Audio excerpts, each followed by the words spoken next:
Alors, du côté du Burkina Faso, les terreaux ont attaqué le Faso, pour ceux qui ne savent pas. Oui, ça s'est passé avant-hier. Les terreaux ont attaqué le Faso. Je vais vous lire l'information officielle. Attaque terroriste déjouée par les forces de défense et de sécurité et par les VDP. Une riposte héroïque. Les terreaux, le 9 janvier 2025, une tentative d'attaque terroriste d'envergure a été déjouée avec succès dans la région appelée Yourga, près de Méné. Yourga, près de Méné. Dans la province de Koulpelogo. À Koulpelogo, là même là, Allah. Les terreurs là ne sont pas prêts. Hein? Il faut que le capitaine puisse envoyer des billes, beaucoup de billes dans cette région. C'est-à-dire qu'ils n'ont qu'à installer même des billes là-bas. Ils n'ont qu'à construire même une base militaire là-bas. Parce que toujours dans cette région-là, les terreurs sont toujours là-bas. Donc c'est dans cette région-là que les terreurs sont partis. On dit avant-hier, le vendredi, le jeudi 9 janvier, vers 11 h du matin, c'est puis en pleine journée, une position des forces de défense et de sécurité, les VDP, et une autre position une position des forces de défense et de sécurité, les FDS, et une autre position des VDP a été la cible d'une offensive terroriste.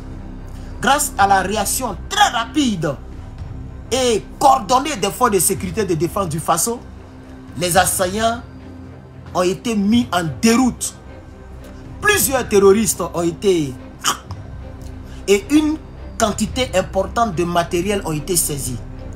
Un élément clé de cette victoire a été l'intervention stratégique d'un drone. Donc en réalité, quand on dit déjouer, ça ne veut pas dire qu'il n'y a pas eu attaque. Il y a eu attaque, mais les terreurs ne sont même pas arrivés là où ils partaient. Les terreurs n'ont pas eu le temps de frapper à Koulpelogo, dans la région de Méné, okay, à Kourga. C'est là-bas qu'ils voulaient frapper. C'est là-bas qu'ils ont ciblé. Mais les forces de défense et de sécurité, avec un drone stratégique, ils appellent ça. En fait, chers Africains, je suis content quand aujourd'hui on utilise ce genre de mots-là. Quand 25 ans, vous êtes né à l'an 2000, moi je suis un vieux de la vieille. C'est devant moi où Oufé-Boigny est mort. Bon, il faut te renseigner, Oufé est mort quand? Je me rappelle très bien, on a regardé les funérailles d'Oufé-Boigny à la télé. Vous voyez, non? À cette période-là, l'Africain ne connaissait pas stratégique. L'Africain, aucun pays africain ne connaissait un drone stratégique. Ce n'est pas en 94, c'est en 93. Mais quand même, tu as bien essayé, mais ce n'est pas en 94. C'est en 93 que Oufé est décédé. Donc, vous comprenez? Avant, on n'entendait pas ces mots-là. Ça, c'est dans les films, on entendait ça. Dans les films, chez les Toubabou, un drone stratégique, attaque stratégique. On ne connaissait pas tout ça là. De nos jours, aujourd'hui, les pays africains utilisent ces genres de mots-là. Le mot, M-O-T-S, les mots. Comme, voilà, un mot. Hein, on utilise ces genres de mots-là aujourd'hui, chers camarades. Donc, on dit quoi? On dit quoi?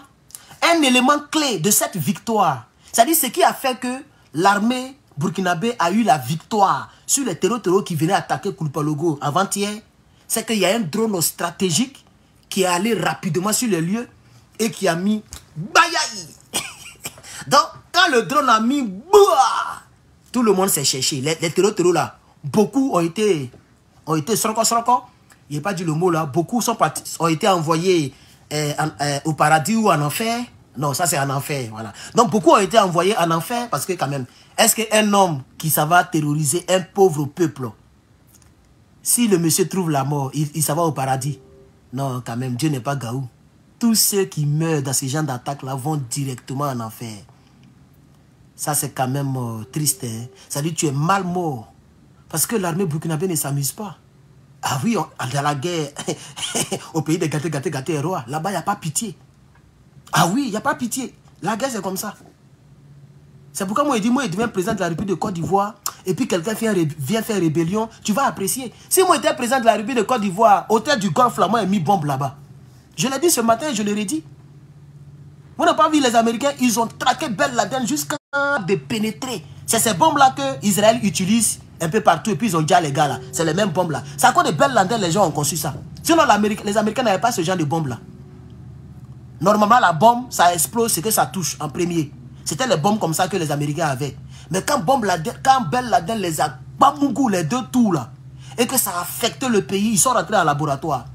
Ils ont créé des bombes, on appelle ça bunker buster, un truc comme ça en anglais. Voilà. C'est-à-dire, lui, il rentre en profondeur et puis il s'explose là-bas. Et ils ont trouvé le monsieur dans les grottes au fond, ils ont mis bayaï. Vous comprenez, non? Donc, il n'y a pas pitié. Il n'y a pas pitié. Moi, je vais dire au capitaine Ibrahim Traoré, si par hasard, en se reposant, s'il me regarde, il n'y a pas pitié. Il n'y a pas à dire que quelques terroristes ont été appréhendés. Non! Bayaï! Les terroristes que vous appréhendez, vous mettez en prison. Là. Si quelque chose se passe et qu'on casse les prisons, c'est les mêmes terroristes qu'ils vont utiliser contre vous demain. C'est ce que les rebelles de Côte d'Ivoire ont fait. Ils sont allés casser prison. La prison qu'on appelait la Maca. Ils ont même changé le nom. Tellement ils ne veulent rien voir de leurs prédécesseurs. Depuis on est né là, depuis Côte d'Ivoire, la prison, on appelle ça maison de correction d'Abidjan, Maca. Et ils ont enlevé, ils ont mis PPA. Tout ça là pour salir le nouveau parti politique du président. Mais c'est pas grave. Donc PPA, ou bien Maca, c'est là-bas on garde les criminels. Ils sont allés casser la Maca. Et il y a un criminel qui dit qu'il est pasteur. Il est chauve comme ça. Et puis il a longue bouche comme ça. Quand il parle là, sa voix là, ça fait mal dans les oreilles. On dit on l'appelle Makosso. Il était un prisonnier. Un prisonnier. Et c'est eux qui ont cassé la prison. Donc moi, Herman le patriote, si on est en guerre, moi je ne fais pas de prisonniers. Moi je ne suis pas dedans. Hein. Non. Tu as pris Kalash, c'était pour me tuer, non. Si tu ne m'as pas tué, je vais te tuer. Voilà. En tout cas, moi c'est ma philosophie. Dieu merci que je ne suis pas dans l'armée, mais je suis chez moi ici. Tu t'amuses, tu restes dedans. Oui. Ils sont ici, ils sont remplis partout ici. Hein. Les pro-ados, les pro-quoi. Ils n'ont pas qu'à, même si on leur dit, voilà où il habite, voici sa maison, ils ne vont pas s'approcher. Ils ne vont pas s'approcher. Oh. Mais c'est que tu es venu chercher ici, là, il va te donner ça. On dirait, c'est-à-dire chez moi, on dirait, on dirait la place en même temps les armes. Tout est placé. Voilà, il y a des coins stratégiques où c'est placé, chargé, placé. Et puis il y a d'autres chargeurs qui sont cachés quelque part, déjà chargés.